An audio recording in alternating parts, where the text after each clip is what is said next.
accelerate this discussion on May Day and the labor question, let me say that talagang lahat umaamin that our wage system has suffered distortions.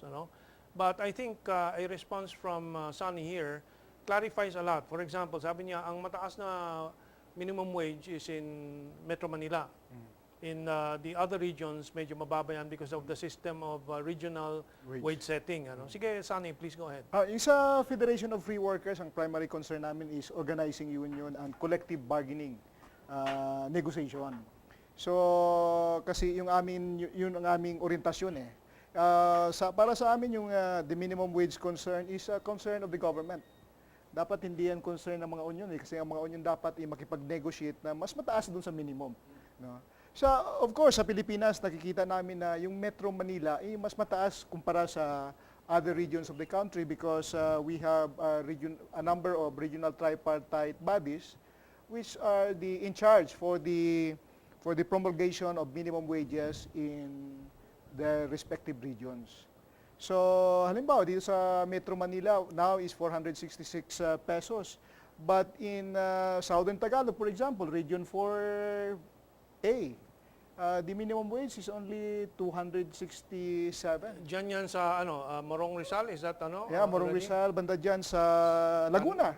Laguna, Batangas, Cavite, sa labas ng Metro Manila. Well, I think many of the small and medium-scale enterprises are not aware of this potential, But there are also practical problems. You move your business out, but your market is really Metro Manila. Yung pamasahe, yung transportation cost with fuel deregulated, taas ng taas ang fuel, problema pa rin. Maraming contradictions ang ating economic and wage system relative to the general economy, di ba? Maliban dyan yung taas ng kuryente. Kuryente, yun talaga, bumabalik lagi doon. Taas ng kuryente. And that is the simplest issue to solve. Discourage yung investment to come to the country. Well, I was also telling the labor leaders in the kapihan na ang publiko nagkukulang ng mga pwedeng hawakang mga konsepto in favor of the working class and the people in general. Kasi ang sinusunod nating mga economic definitions are set by the economists who are corporate and capitalist-oriented. Gross domestic product. O sabi ko, it's defined as gross domestic product, but by my definition is gross domestic pain. Tuwing tumataas ang singil sa kuryente, pagbayad natin, pasok yan sa gross domestic pain. Tapos yung, sabi nga ni Sunny kanina, pati yung systems loss, nagcha-charge ng value-added tax. Systems loss nga hindi mo nga napakinabangan may tax pa. Yun. Pero sabi ni Kim Hinari, bahagi yan ng kabuang presyo na dapat may tax. So hiningi namin sa gobyerno yan sa dialogue with the President last April 29 to remove the tax on the systems losses sa elektrisidad. Ayaw naman tanggalin. Ayaw tanggalin. Bakit? Bakit kaya ayaw tanggalin? Anong kinatatakutan nila? Bahagi daw yan ng presyo. To pass on the incompetence of the electric companies to the public. Kung actually, systems loss, can really be blamed kung sino may-ari operator dyan. Nagkakalugi-lugi ka, di problema mo yan. Ba't papasa mo sa amin yan? Anong incentive mo ngayon na ibaba ang systems loss na binabaliwala lang? Hindi kasi actually, meron silang, alam mo, excuse me ha, yes, sir. I may butt in.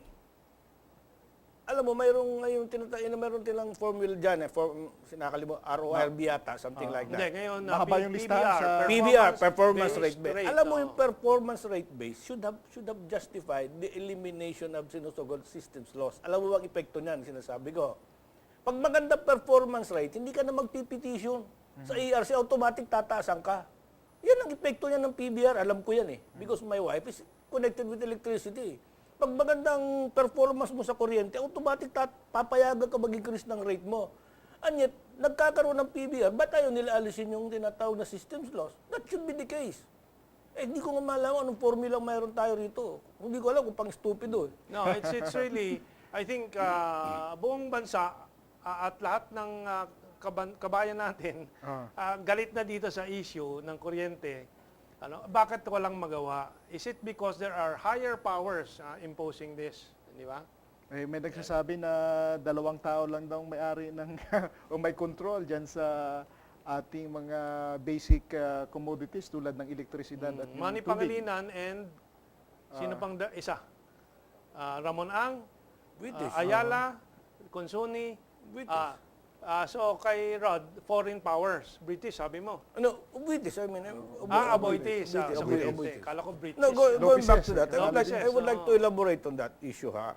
Kasi, talking of electricity, ang China, ang Japan, let's begin with Japan, nagkaroon sila ng economic slump for more than 10 years na hanggang ngayon, economic slump pa rin sila. Alam mo ang cause niyan?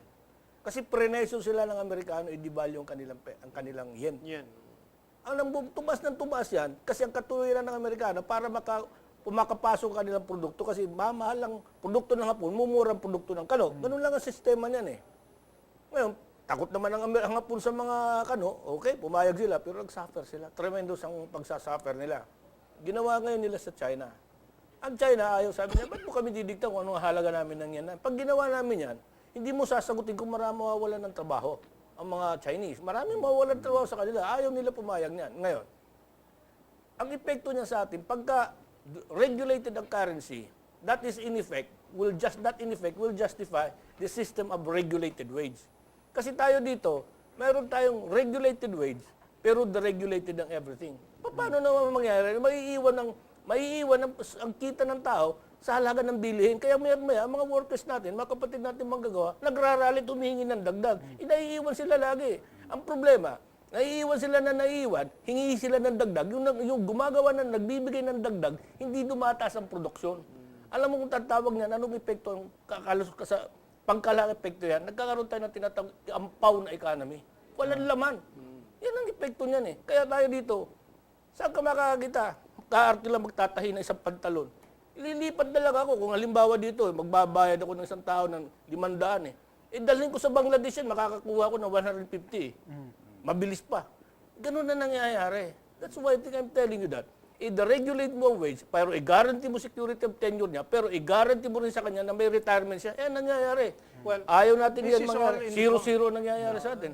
Kita natin, we wanted to talk about labor, Aha. but we cannot help but talk about About the economy. entire economy. Now, we also cannot just talk about the national economy. You mentioned Bangladesh in relation to labor cost. We have to talk about the global The global economy. In this context, the only option is to set your priorities. Are you going to take care of the national economy? You may even have to insulate your economy, and create a self-sustaining economy, especially like the Philippines. May resources ka eh. Meron kang natural gas sa Malampaya, pero siyempre hinuhut-hut ng ni Kano at ni British yan. Walang natitira sa atin. Tapos galit tayo sa China na nag-aalok ng 50-50 sharing. Alam mo, excuse me. Bakit ganyan? Tapos we have copper, we have nickel, we have gold, and so on. Yet we're exporting all these, not producing anything of our own. When is a Filipino nation going to realize that this is a rich nation kung pigilan lang nila yung mga dayuhan na siyang nagkokontrol ng ating politika at ng ating economy? Are you agreeing with that, General? Or you will dispute me on that? Palagay ko, mahirap i-dispute yan kasi may mga manifestasyon na hindi ang mga Pilipino ang may control sa sarili niyang kayamanan. For example, umuupo tayo sa kayamanan ng copper. Pero kinukuha lang dito yung copper at nire-refine sa Japan. At ang Japan ang naging exporter ng malaking copper. Dito sa, halimbawa, dun sa Tubay, Agusan del Norte, yung ating mga bundok doon ay hinahakot ng mga barkong Chinese at tinadala sa China at doon pinaproseso. Yung iron sands sa Ilocos Sur.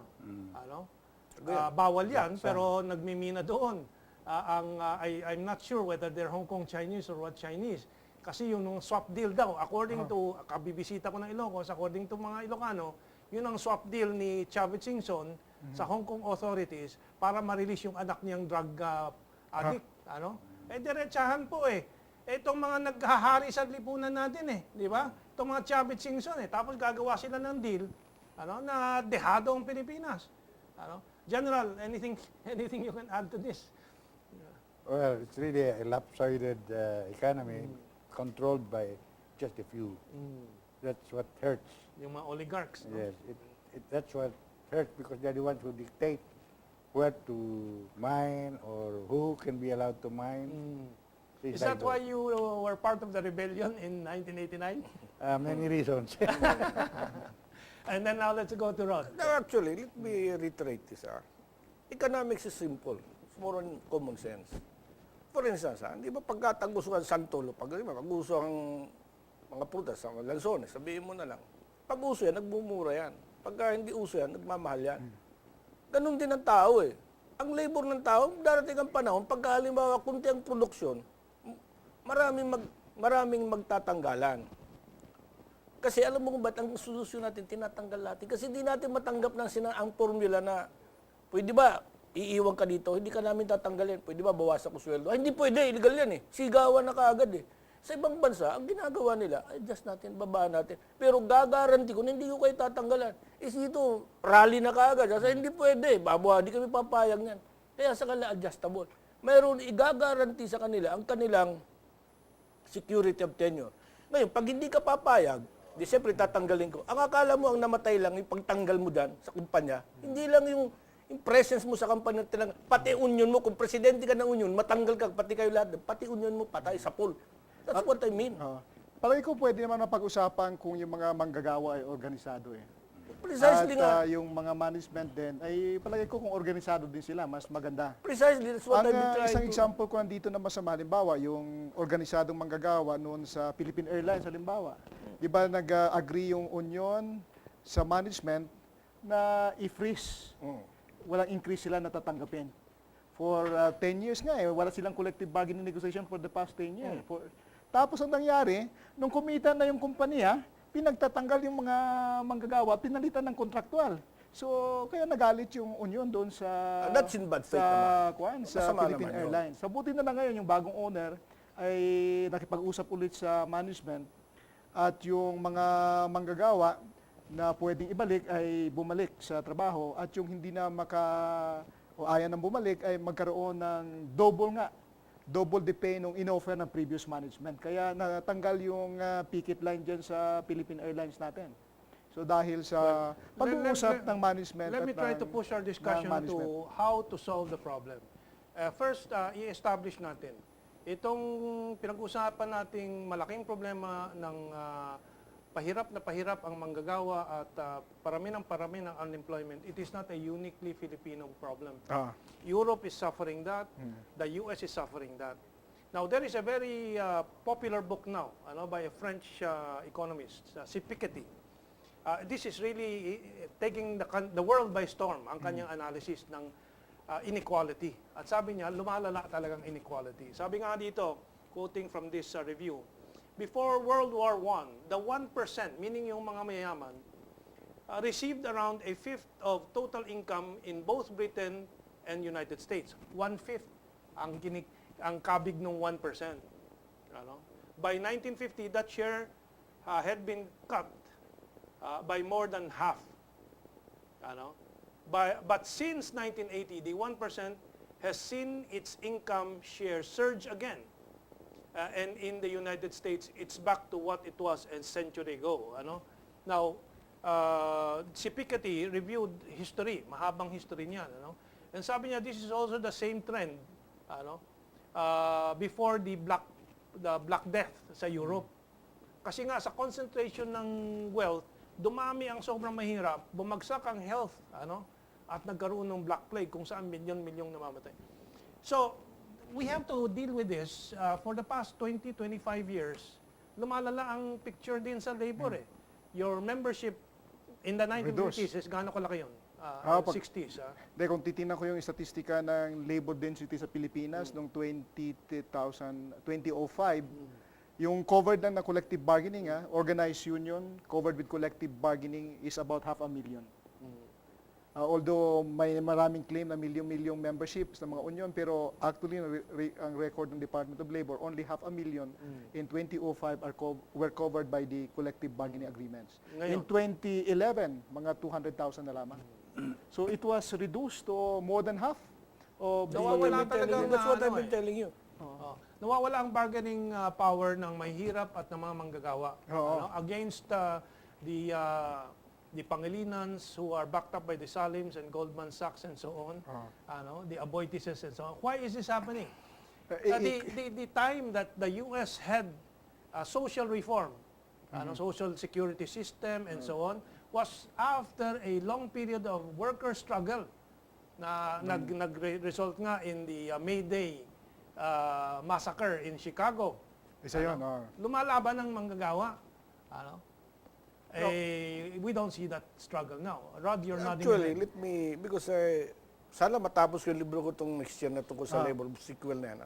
My example in my forthcoming book on labor, continuation of labor, they're all simple. Pang sintido ko muna lang yan. Halimbawa ang minimum wage ngayon, let us round it off at 500 a day. Pag nahihirapan ng employer, sabihin ko sa'yo, alam mo, tatanggalin kita. O babawasan ko sweldo mo. From 500, pwede ba pumayag ka ng 300? Di siyempre, aangal ka. Sabi na, hindi na nga 500, hindi na nga magkasya, gagawin ko pang 300. Sabi ko, huwag ka mag-alala, akong bahala, hindi kita tatagal 300.